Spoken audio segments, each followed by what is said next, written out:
আসসালামু আলাইকুম, তোমরা সবাই কেমন আছো? আজকে আমি আপনাদেরকে মজাদার একটা গল্প শোনাবো। গল্পটার নাম হচ্ছে লোভী বিড়াল। তো শুরু করা যাক। একটি গ্রামে এক বুড়ি বাস করত। তার একটি বিড়াল ও কয়েকটি হাঁস ছিল। হাঁসের ডিম বিক্রি করে তার সংসার চলতো। একদিন বুড়ির বাড়িতে কুটুম আসে।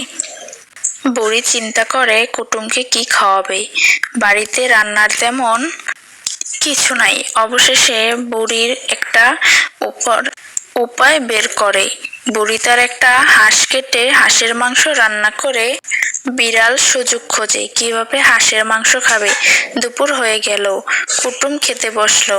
বিড়াল কুটুমের চারদিকে ঘোরাফেরা করে আর মিউ মিউ করে ডাকে। কুটুম তাকে একটুকু হাড় খেতে দেয়। বিড়াল হাড্ডি চিবিয়ে খায়। হাড় খেয়ে খুব মজা পায়। সে মনে মনে ভাবে, হাড় এত মজা, মাংস না জানি কত মজা। বিড়াল হাঁসের মাংস কখনো খায়নি, তাই সে কুটুমের পাশে বসে থাকে একটু মাংস খাবার আশায়। অবশেষে কুটুম বিড়ালকে এক টুকরো মাংস খেতে দেয়। বিড়াল খুব মজা করে হাঁসের মাংস খায় আর মনে মনে ভাবে, এমন মজার মাংস আগে কখনো খায়নি। কুটুম চলে গেলে বিড়াল হাঁসের মাংসের স্বাদ ভুলতে পারে না। অপেক্ষায় থাকে আবার কবে কুটুম আসবে। কিন্তু বহুদিন যায়, কুটুম আসে না। আর বিড়ালেরও হাঁসের মাংস খাওয়া হয় না। হাঁসগুলো চোখের সামনে পুকুরে ভাসতে দেখে বিড়ালের লোভ সামলে রাখতে পারে না। বিড়াল ভাবে কিভাবে হাঁসের মাংস খাওয়া যায়।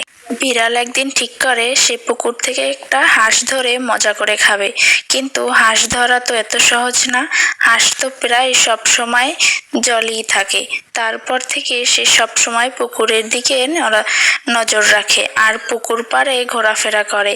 হাঁসগুলো কখন ডাঙায় উঠে আসে সেই অপেক্ষায় থাকে। একদিন বিড়াল দেখে হাঁসগুলো পুকুরের পাড়ে ঝোপের কাছে বিশ্রাম করছে। বিড়াল তখন পা টিপে টিপে তাদের কাছে ঝোপের আড়ালে গিয়ে বসে। আর অবশেষে বিড়াল বড় একটি শক্তিশালী হাঁসের পিঠে ঝাঁপিয়ে পড়ে।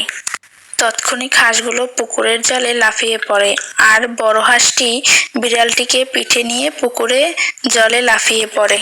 সে বিড়ালকে নিয়ে পুকুরের মাঝে চলে যায়। বিড়াল সাঁতার কাটতে জানে না, সে বিপদে পড়ে। হাঁস বিড়ালকে শাস্তি দেওয়ার জন্য বারবার জলে ডুব দিতে থাকে। ফলে বিড়াল জলে দম বন্ধ হয়ে মারা যায়। বিড়াল আর হাঁসের মাংস খাওয়া হয় না। বন্ধুরা, অতি লোভ করা ভালো নয়, কারণ লোভে পাপ, পাপে মৃত্যু। তো তোমরা এই ভিডিও থেকে কি শিখলা কমেন্ট করে জানাবা। আর আজকের গল্পটা তোমাদের কাছে কেমন লাগেছে তাও কমেন্ট করে জানাবা।